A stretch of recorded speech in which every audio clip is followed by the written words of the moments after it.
வணக்கம். இந்த நாளில் சின்ன சின்ன வெளிச்சங்களில் இன்னொரு புதிய சிந்தனையை தெரிந்து கொள்வோம். இந்த சீசனல் டெக்கரேஷன் ஒன்று கேள்விப்பட்டிருக்கீங்களா? சீசனல் டெக்கரேஷன்னா சில கடைகளில் தீபாவளி டைமில் தீபாவளி தொடர்பான விஷயங்கள்லாம் டெக்கரேட் பண்ணி வச்சுருப்பாங்க. கிறிஸ்மஸ் டைமில் போனால் அதே கடையில் ஸ்டாரு, கிறிஸ்மஸ் தாத்தாலாம் இருப்பார். பொங்கல் டைமில் பார்த்திங்கன்னா ஒரு பானை வச்சுருப்பாங்க. அவங்க யாரும் அந்த சமயத்தை சாராதவர்கள் என்று சொன்னாலும் வாடிக்கையாளர்களை ஈர்ப்பதற்காக அப்படி அந்தந்த சீசனுக்கு அந்தந்த டெக்கரேஷன் பண்ணுறதை நம்ம பார்த்துருக்கோம். திருச்சபைகளில் இப்படி பண்ணுறாங்க. இப்போ கிறிஸ்மஸ் வந்தால் அந்த சர்ச்சில் ஒரு பெரிய மாட்டுத்தோடு செட் பண்ணியிருக்கிறது. நியூ இயர் வரும்போது சில இடத்துல அந்த காலியான கல்லறை வைக்கிறது.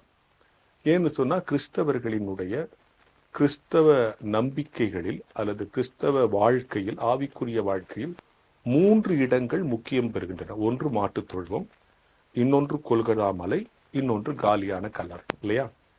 மாட்டுத் தொழுவம் எனக்காக ஒருவர் பிறந்தார் என்பதை எனக்கு பறைசாற்றுகிற சாட்சி. கொல்கதா எனக்காக அவர் இறந்தார் என்பதை பறைசாற்றுகிற சாட்சி. காலியான கல்லறை அவர் இறக்கவில்லை, என்னோடு ஜீவிக்கிறார் என்பதற்கை பறைசாற்றுகிற சாட்சி. ஸோ இந்த 3 இடமும் நம்ம வாழ்க்கையில் மறக்க முடியாத இடம். அதனால தான் இந்த 3 இடத்தையும் நம்ம டெக்கரேட் பண்ணி வைக்கிறது. இந்த 3 அடையாளமாக ஏற்றுக்கிறோம். சரி, இப்போ நான் உங்கள் எல்லாரும் கேட்குறேன், நீங்கள் வாரம் சர்ச்சுக்கு போடுங்க, இந்த 3 அடையாளம் உங்கள் சர்ச்சுக்குள்ளே இருக்கா? நீங்கள் வெளியே டெக்கரேட் பண்ணி 1 மாதத்துக்கு டெக்கரேட் பண்ணி வைக்கிறது கேட்கல. வாரம் இந்த 3 அடையாளம் உங்கள் சர்ச்சுக்குள்ளே இருக்கா? இல்லையே. அப்படிதான் இருக்குது. எப்படி இருக்குங்கிறத தான் இன்றைக்கி நான் உங்களோட சொல்ல போகிறேன்.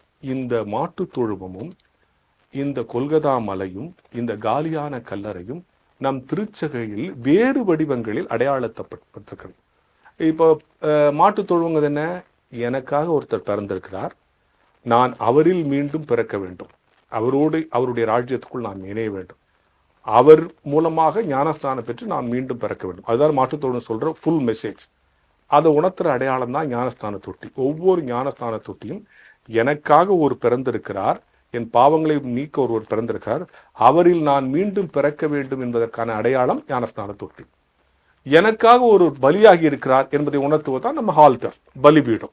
அதை பார்க்கும்போதெல்லாம் கொல்கதா ஞாபகம். ஸோ மாட்டுத் தொழுவத்திற்கான மாற்று அடையாளம் அல்லது மாற்றுத் தொழுவத்தை உணர்த்துகிற மற்றொரு அடையாளம் ஞானஸ்தான தொட்டி. கொல்கதாவை உணர்த்துகிற மற்றொரு அடையாளம் ஆல்டர், பலிபீடம். ஒவ்வொரு வாரமும் அதை பார்க்குறோம். சரி, காலியான கல்லறைக்கு எது அடையாளம்? உங்கள் சர்ச்சே அடையாளம். காலியான கல்லறை சொல்லுகிற மெசேஜ் என்ன? இங்கே அவர் இல்லை, இங்கே அவர்ல உயிர் தந்து போயிட்டார்.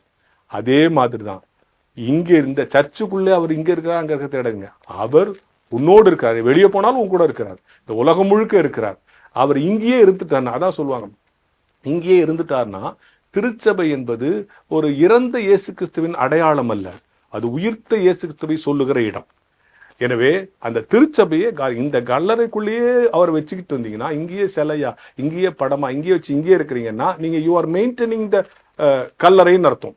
அதல்ல, அவர் இங்கிருந்து போய்விட்டார். எனவே மாட்டுத் தொழுவமும் கொல்கதாவும் காலியான கல்லறையும் நம்முடைய கிறிஸ்தவ வாழ்க்கையின் விசுவாசத்தை, ஆவிக்குரிய அறிவை, பலத்தை வளர்க்கிற அடையாளம் என்று சொன்னால், இந்த அடையாளங்களை ஒவ்வொரு வாரமும் திருச்சபைக்குள் நாம் காண்கிறோம் என்கிற புரிதல் நமக்கு வேண்டும். ஞானஸ்தான தொட்டியை பார்க்குமெல்லாம் எனக்காக ஒரு பிறந்திருக்கிறார், நான் பிறந்த பிறகு அவரில் பிறக்க வேண்டும் என்ற உண்மையை அது எனக்கு உணர்த்துகிறது. பலிபீடத்தை பார்க்கும் போதெல்லாம் எனக்காக ஒருவர் இறந்திருக்கிறார், அவர் பலி கொடுக்கப்பட்டார், அதுபோல இந்த பலிபீடத்தில் நான் என்னை அவருக்கு கொடுப்பேன் என்பது நான் உணர்த்தப்பட வேண்டும். காலியான கல்லறையை போல என் திருச்சபைக்குள்ளே அவரை நான் அடக்கம் செய்து வைக்கவில்லை. அவர் இங்கிருந்து போயிட்டார், எல்லா இடத்துலையும் இருக்கார். நானும் என்ன பண்ணும், அவர் இங்கே தொழுதுட்டு முடிச்சுட்டு போயிடக்கூடாது, இங்கிருந்து அவரை கொண்டு போய் எல்லோருக்கும் கொடுக்க வேண்டும் என்கிற உண்மைகளை இந்த அடையாளங்களோடு நம் திருச்சபையோடு பொருத்தி பார்க்கும்போது நம்முடைய ஆவிக்குரிய அடையாளம், ஆவிக்குரிய வாழ்க்கை இன்னும் சிறக்கும் என்கிற ஞான வெளிச்சத்தோடு இந்த நாளை தொடங்கும்.